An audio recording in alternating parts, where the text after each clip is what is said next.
Clap us in. Welcome back to another episode of the podcast, Which podcast? the Fika Brunch and Business podcast. Excellent. Welcome back, everyone. We podcast when we podcast. Yeah, we did. Yeah. We run our own schedule. We're on our own time. We are busy people nowadays. Yeah, sure. Yeah. Some of us more than others. Yeah. No, Okay. but aligning our schedules has been a nightmare recently. But we're getting there. And, We are. you know, like I said, we podcast when we podcast. And it's quite nice, actually. I feel like I wanted to sit down and do this podcast. It didn't feel like a obligation. We've got to do a podcast now because it's been 2 weeks. What we're going to talk about. Exactly. Whereas now, like, this one feels like we have a lot to talk about. Yes. There's a lot to discuss. We do have a lot but to talk about. This is going to be, it's going to be a juicy one. Yeah. It's going to be raw. It's going to be real. It's going You're to be see like the true side of Fika. keeping up with the Kardashians, but instead of the Kardashians, it's the nanos. And there's only two of us. Yeah, So not that hard to keep up with. Yeah. Yeah. Give us an update. A lot has changed since. How much are we revealing in this update? Well, I don't think there's anything that's a secret, is there? No, there's not. Yeah. It's all been leaked already. The team already knows, so it's not, you know. So I think, tell us, your life has changed somewhat recently. Dramatically. Evo is going to be a father. Right, let's not start any rumours. That is a joke to any of his admirers out there. Father. Don't be put off. That was a joke. Still childless. Child-free. And less. And less.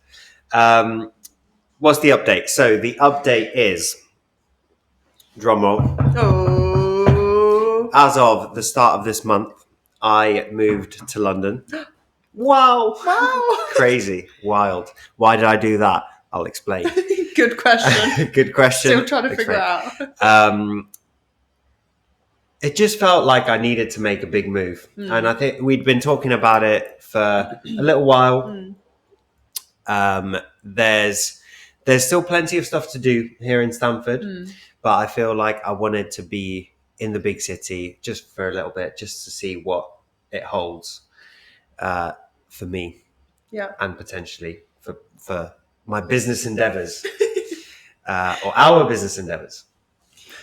So the burning question on everyone's mind is like, oh my God, what's happening with Fika? Are they going to sell it? What are they going to do about it? Is it going to go down the drain? None of that's going to happen. Don't you worry, everyone. What is going to happen with Fika? Who knows? I'm joking. We'll find out. No, so nothing changes with Fika. No. We are both still as involved as we always have been. You less so on a day-to-day basis, although we say that. I'm pretty sure the team sees you more now that you're in London. I was going to say that. Someone literally said that to me the other day, and I was like, oh, hi, hello again. And they were like, I literally see you now more than when you were actually working. So you're coming back. I guess at the moment it's a little bit, or maybe not 50-50, but you are splitting your time a fair bit because, and this is partly what we're going to talk about on the podcast, because we had the first week or 2 weeks that you went was just like chaos, a bit wild. I think it timed itself perfectly. Because, and by perfectly, I'm being sarcastic. It timed itself perfectly because there was a date that we were set that I was going to go, and everything was booked, everything was sorted. I'd moved out of my place in Stamford, and on that date, I just had to go. And then everything kicked off a week before that. And there was a lot of stuff to sort out. So I feel like that first week was probably quite intense for you. Probably, definitely. So much to come on this topic. Yeah, exactly. But at the time, I don't think we didn't really know. We knew I'd be coming back a little bit. We didn't know exactly when. I almost think it was necessary for that to happen because it helped us figure out how we need to approach the next few months. What stage we need to get to with Fika for you to be able to be in London full time. And it helped us figure out that at the moment you can't be in London full time. You need to be here at least a few days a week or a couple of days a week. So you've been coming back like at the weekends? mainly, I would say it's kind of worked out. I've been trying to do, and I think this is what I'm probably going to do going forward, is be there Monday to Thursday, and that works well for whatever business endeavors are going on in London. That works well because like dropping people mad tend hints. to mad. Whatever business things are going on down there, people tend to work like Monday to Thursday, and then Thursday night they go out. Friday they're ready for the weekend. I might as well not be there. Yeah. And then coming back here for the weekend, and the weekend tends to be the most busiest time. Busiest time, as opposed to the busiest. The weekend tends to be the busiest time here, so and it's like a good. And then when you're here at the weekend, it's a good chance for us to catch up going into like a new week. Yeah. So that's worked quite well. Any more updates before we go into the juicy part of the episode? No. You might ask me, how's London life? I'd say, yeah, it's good. I'm enjoying it. It's been a good... everything happened quite quickly. I think from deciding I was going to move to London to actually being there in a new flat. Well, it's a house. Actually being there in a new house. Don't make yourself sound like a baller. Yeah, I bought a house down there. It's quite sizable. Well, you are about to be a dad, so you've got got to do what we got to do. Us dads out here. No, I moved into a house with some friends that had a spare room going. But yeah, everything was quite a quick turnaround from the moment that we kind of decided to me actually being there. So it feels like, wow, like a bit of whiplash. Yeah, definitely. But other than that, it's been good. I've been trying out some brunch cafes down there. There's some very good ones. If you need a brunch cafe to have a look at in London, hit me up. I'll let you know. I'll give you my short list. It's been there for all of 3 weeks, and he thinks he's like connoisseur. I am. To be fair, we probably, even me, not living there, probably knows better. Like sometimes when I ask people who live in London where they go, and they're like, "Oh, bills." Okay. No shade to bills. We're not trying to get sued. Just a little preface that. But yeah, and I'm like, really, guys, or like Megan's. Wow, so original. Yeah, so true. Good. I'm glad you're enjoying your London life. Yeah, I am. And it feels like in the last week to 2 weeks is where we've found our feet, really, with the dynamic and how it works and all of that. Yeah. So let's get into it.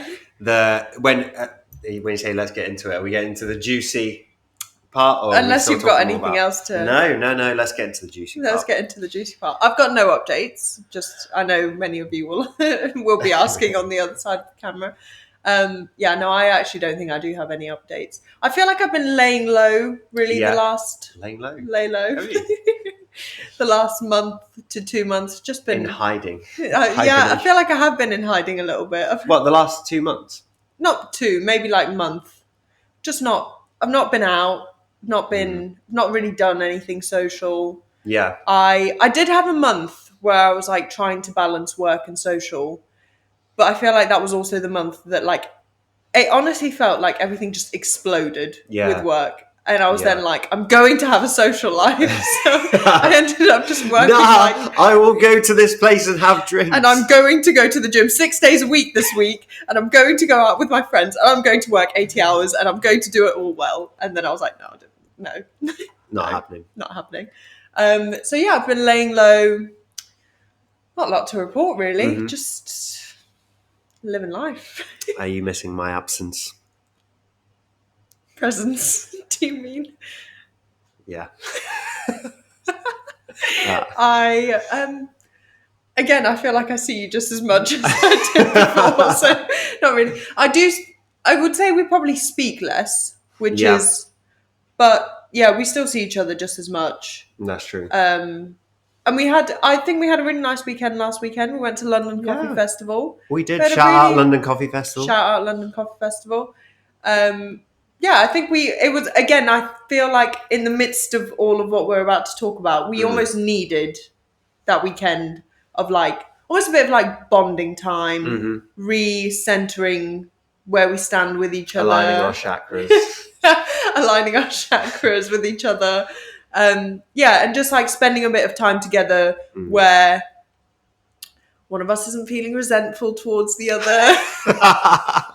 Never happens. So I think that's a good segue into... Segue us in. Okay, I'm going to segue us in with... I will say, and I think it's important to talk about this, and I did think, are we oversharing? But it's part of why we started this channel and the podcast, to be raw and real and honest about running this business. And the last month, or just over a month, has been probably one of the hardest times we have faced as a partnership in running this. Would you agree? I would agree. We have had to deal with, I guess, like a shift in dynamic and some big changes, like you moving away. We've had to kind of like find our feet around that and find a new way of doing things. And I don't think we started that well. Not by any measurable metric. And I will also say, I think historically we have, like, people always say, do you guys not argue all the time? And I'm like, we bicker, but we don't really have like big arguments. Like, we'll disagree on stuff, but there's nothing day to day, week to week, not really. But like once a year, we'll have a big argument. I feel like everything will just come to blows. Our annual business argument. And it will last a while. It will last like a couple of weeks. We won't really speak to each other. Yeah. Everything will be up in the air. It'll be really fun trying not to let any of that wear off on the team. So we'll be really civil to each other in front of everyone else. And then as soon as we walk out the door, we walk separate ways and don't talk to each other. But... so our annual business argument of 2023 happened. We got that out of the way. And we've come out the other side now, I'd say. Yeah. Which is good. It was probably our longest one. Yeah. I'd say we tried to resolve it a couple of times before we actually resolved it. Unsuccessfully. Before we actually resolved it. And I want to talk about I guess, like, what led us to that point. We don't have to go into like all the nuances, but our differences that led us to that point and what we've learned from that and how we've come out the other side. Yeah. And how we're going to avoid having a second argument this year. Just wait till 2024. Yeah, exactly. Let's go into it. Okay. So my childhood. No, we're not going to have a lot of trauma. No, we don't have trauma. No. We're all fine. Everyone's fine here. Everyone's friends. There's no trauma. We're fine. We're all fine. Tell me from your perspective, what in your mind led up to the argument? What was the argument about? What did you think it was about versus what was it actually about? Ooh. Also, we haven't spoken about this in this level of detail, so it's all unraveling on live TV.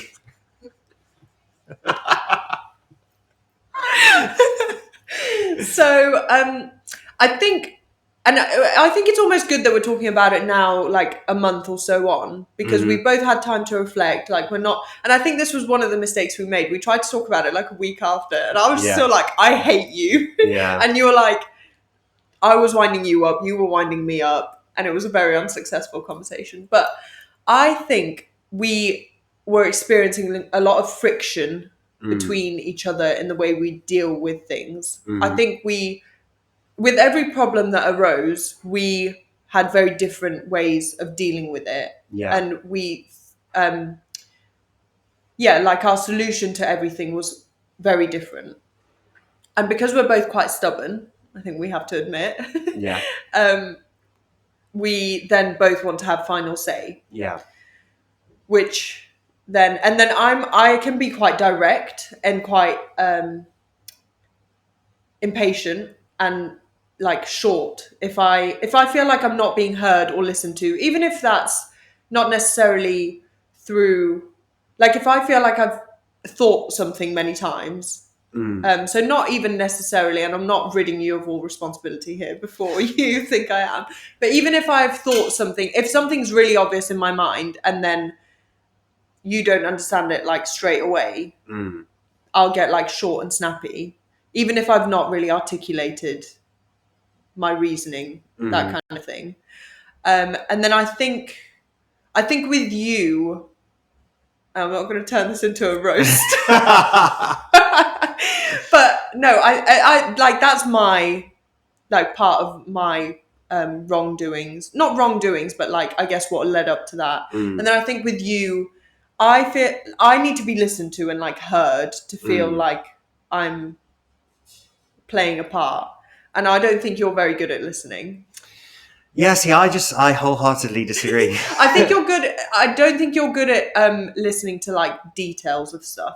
In term, like, I mean, like day-to-day stuff. If I tell you tomorrow morning I'm unavailable because I'm here, that will go straight over your head, and then you'll say, "Let's do tomorrow morning," like 14 times, and that's when I get snappy because I'm like, "I've already told you I can't do tomorrow morning," and then like I think scenarios like that is where I think it all like comes from the same point on both our sides. I think you get to a point where you're like, I'm not being listened to, I'm not being heard, and then you start to get quite short and snappy. And then in some ways I feel the same way. So then I start getting impatient as well. And I think that's when we butt heads. And I think it comes down to, with any problem that you face as a business or as a company, there's always multiple ways to solve it. And I think we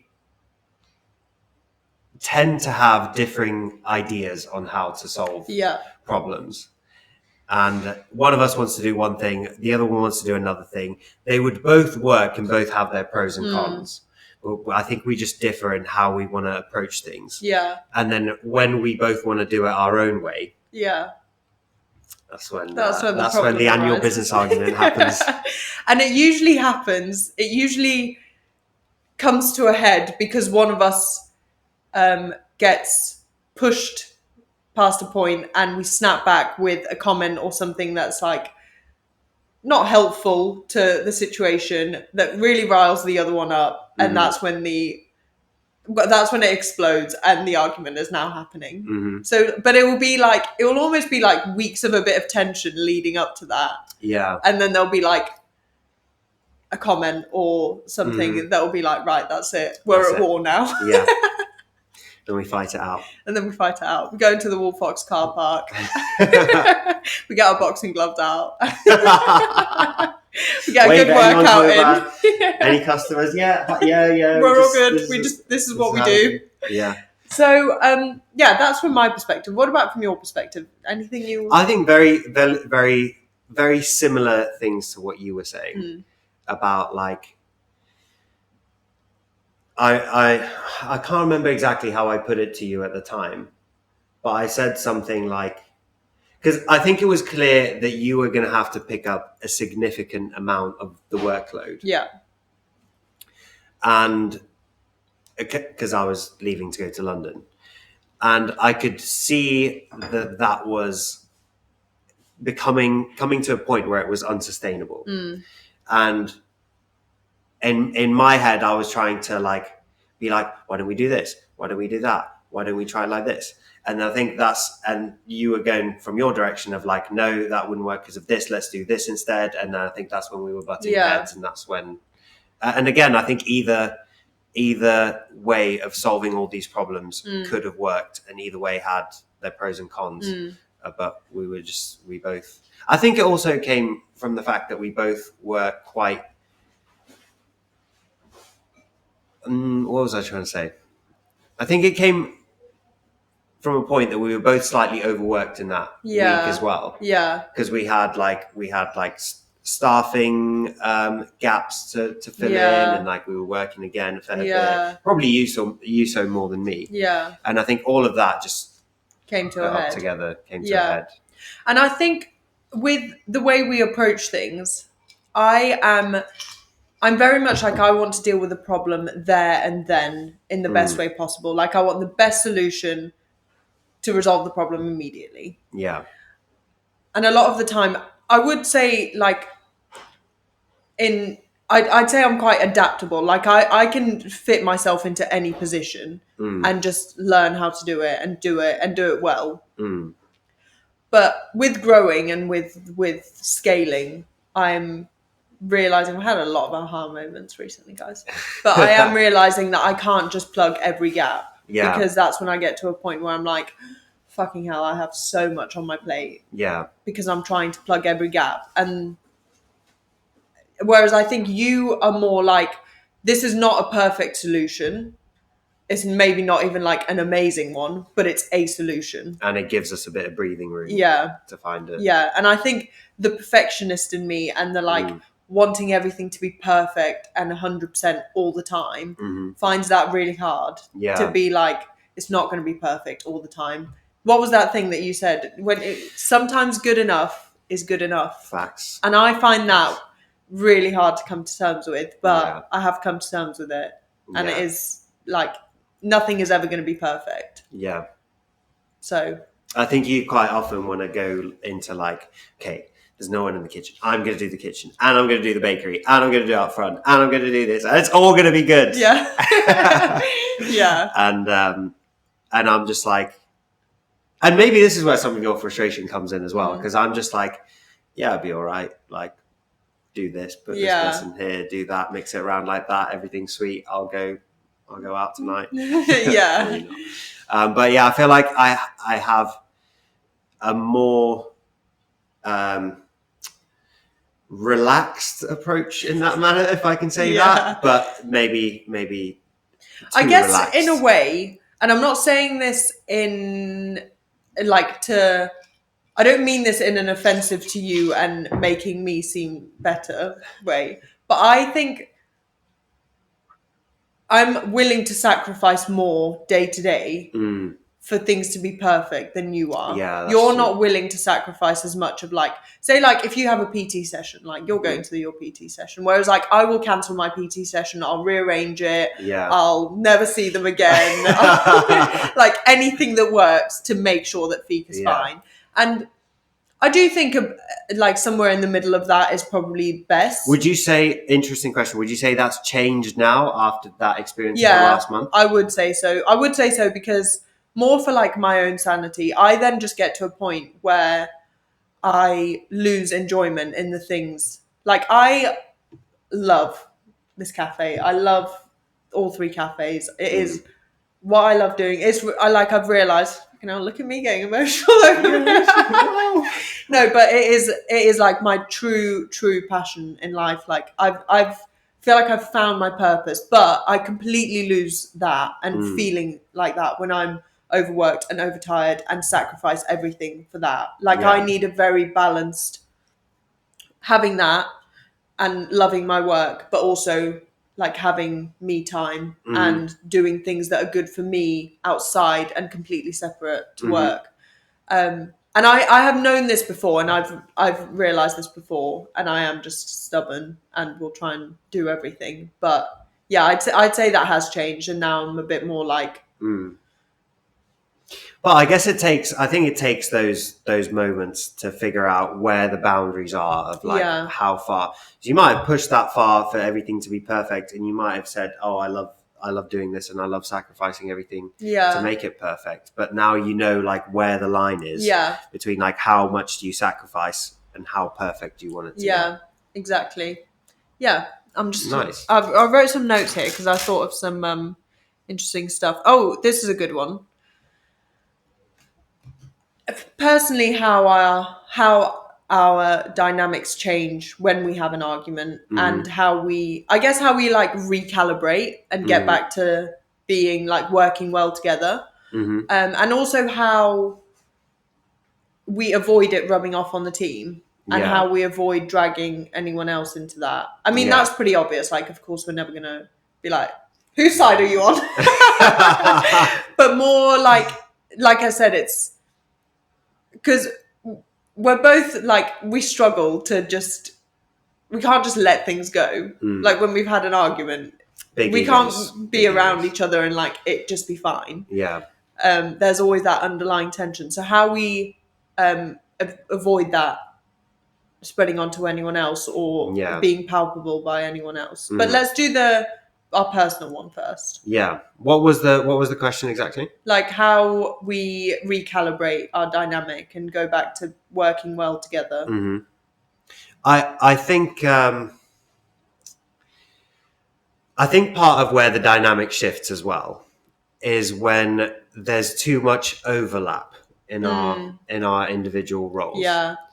Agreed. I think this is a good reason why very, very, very few companies just have one CEO and one person in each of like the main roles, because you need to, I think as a company, you need to be able to make those decisions.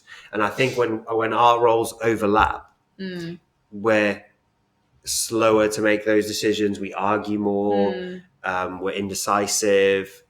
I think that's where the problem comes. So I think almost how we then resolve that is then, I feel like almost every argument we've had has been some level of like not misunderstanding of our roles, but kind of letting them spill over into each other. And I think the way that we tend to recalibrate is just to be like, okay, what are you responsible for? What am I responsible for?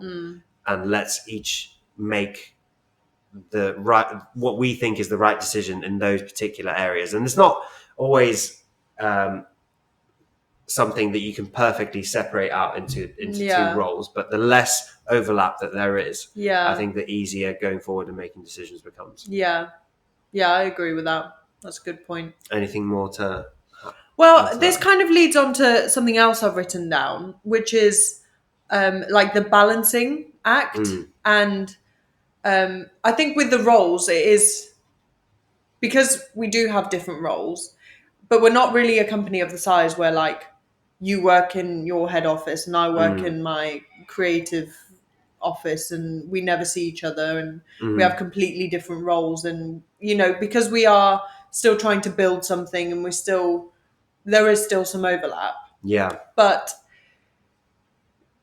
I feel like there is always a bit of a balancing act going on. And depending on what is happening with the business and what direction we're moving in, one person's job will always be bigger than the others. And that will shift and change over time.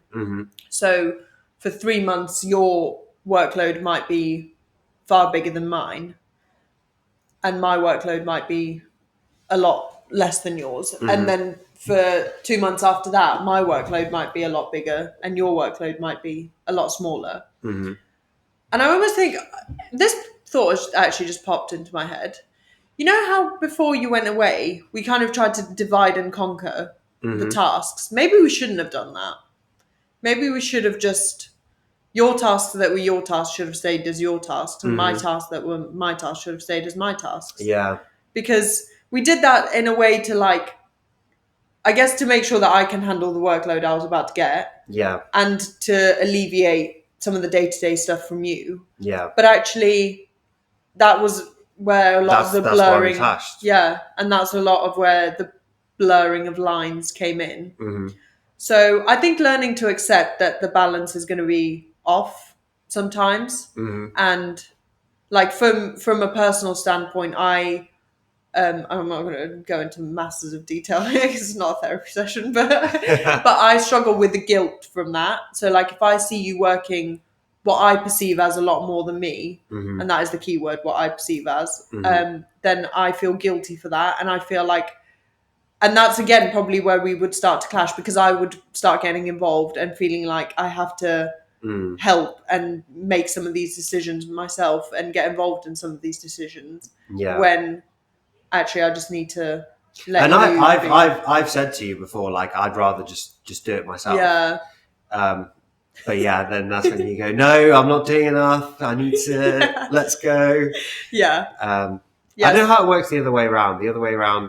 I don't tend to... You don't... Well, again, you've got a very relaxed approach. So when your workload is minimal, you just go on 4 holidays and enjoy it. Great.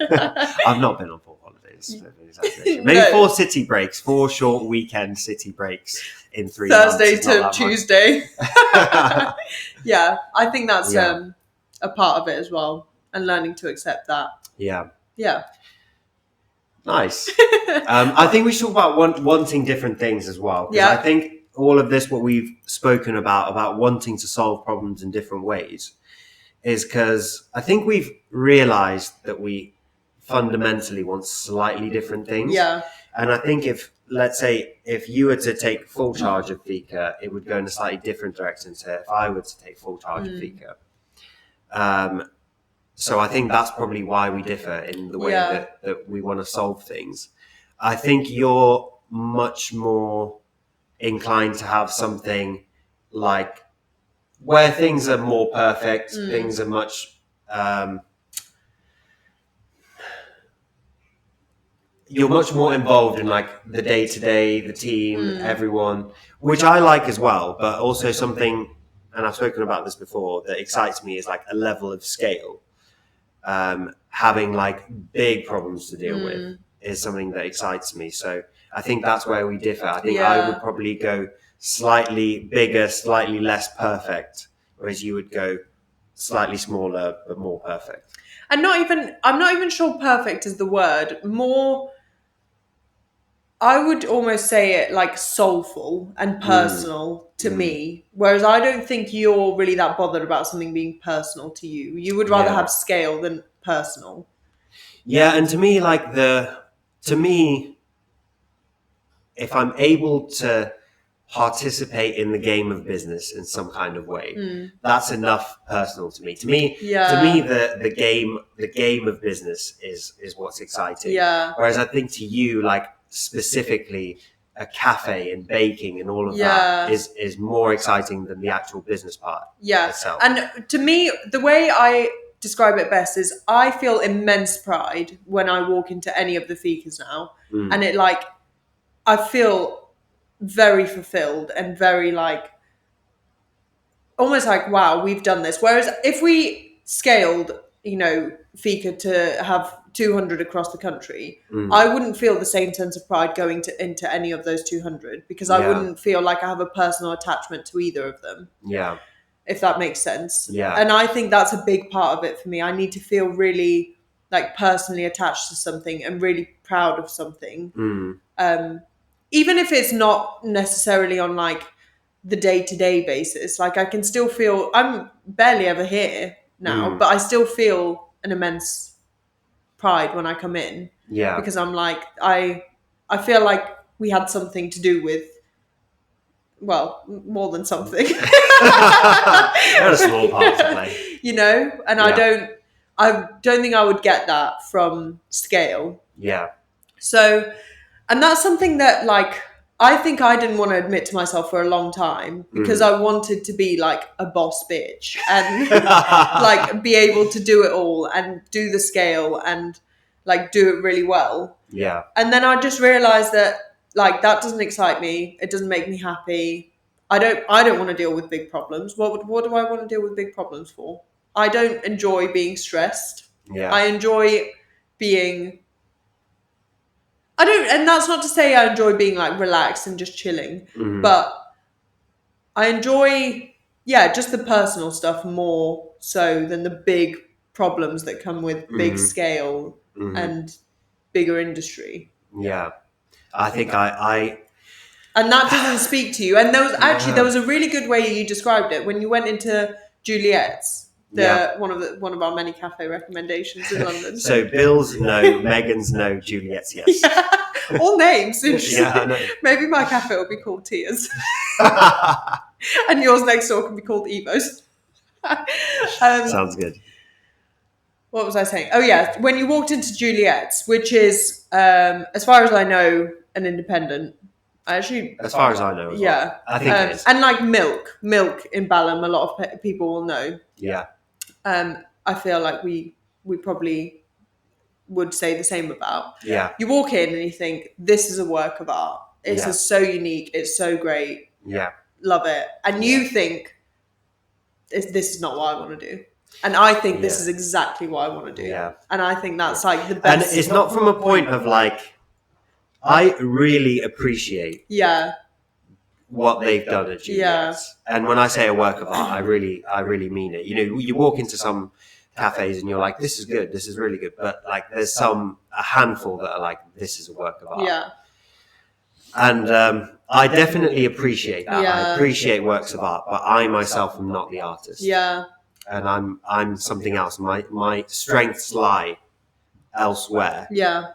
And I think if I tried to mold myself into the role of the artist, not that I would be unhappy.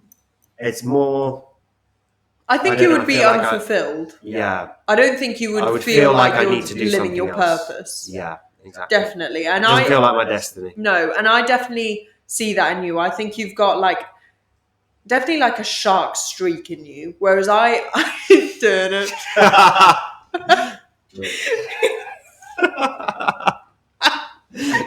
Whereas and I think I always feel like you have to go and pursue that, and you have to get that out of your system, otherwise.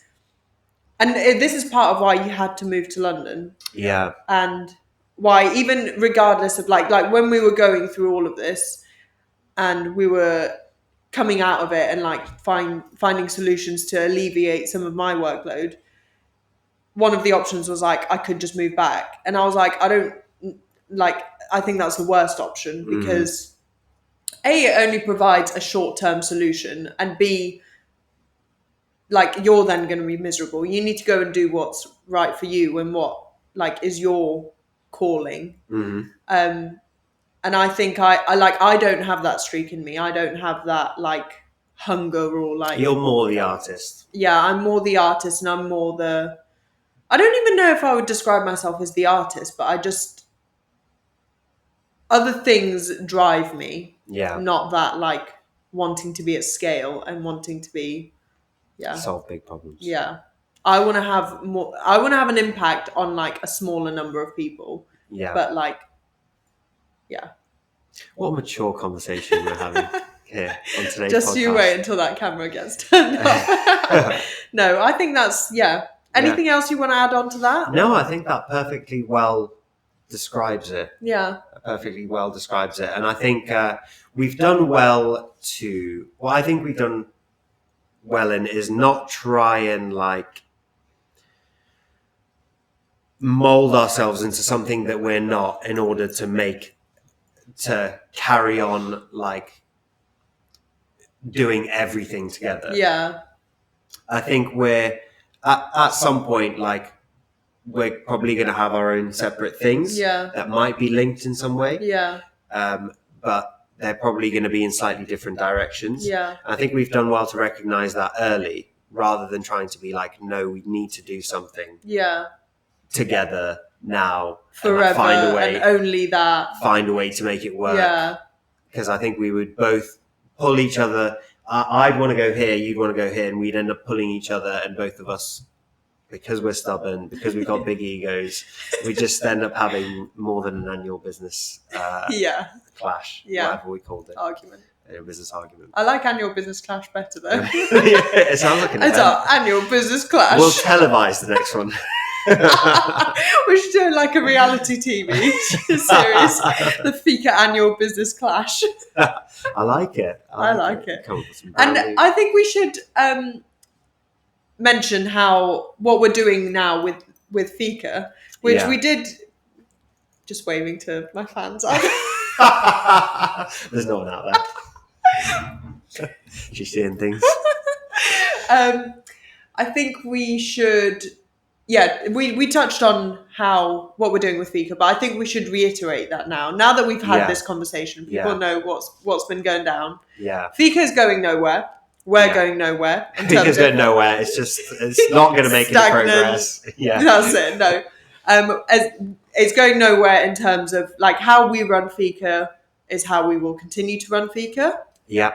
I mean, like we might change some things to better suit our dynamic now, but it will still be run by both of us 50-50.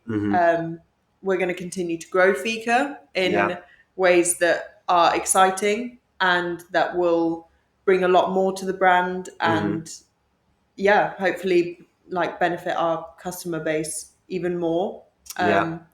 We have some exciting things happening currently, which I'm not going to announce yet, but I have teased quite a lot, so a lot of people probably know. So we're going to continue to grow this amazing brand in different directions and seeing where we go with this. And another thing also I've realized is it's okay to change your mind. And because I feel like a year ago, I wouldn't have felt like this and I wouldn't have expressed everything I just have. So we might decide in like a year's time, actually, let's get 20 more Fikas under our belt. And that's fine. But at the moment, that's not the plan. But the plan is to grow and to continue growing. And then on an individual level, we both have ideas of what we want to do. Still need a bit more refining. A bit more refining. My ideas are definitely not ready to share. I don't know if yours are. Probably not. So, but like you said, we'll probably always have some involvement in each other's, even if it's like not in a business sense, more in like a talk about it over a drink sense. Mentoring. Like in a this has come up, I don't really know, like what do you think to this, even if it's like in a very passing by comment. And I think that will work quite well because, again, if we've got our own separate things, at the end of the day, it's down to each of us individually to make the decision. But then we can go to the other person and like bounce ideas off them. But then it's clear who the decision lies with. I think we should also say, initially with my move down to London, we were planning on, the move was for me to go there to figure out something that we can start together. And I think we've maybe drifted slightly away from that. And probably, and for good reason, I would say. So almost this, and I think we drifted away from that because of the time that the annual business argument and the annual business clash came in. So I think that was quite a well-timed clash.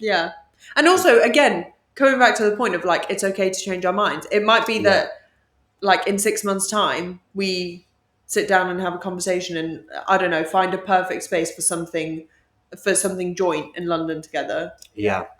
Or I come to you with an idea, or you come to me with an idea, and we think that would work really well if we did it together. And go from there. Go from there. But I guess we've learned not to like confine ourselves by anything and just to like go with the flow a bit more and work on what we're doing now with this wholeheartedly, but also think about other things, whether they be individual or joint. Nice. I want to say one more thing. Go on.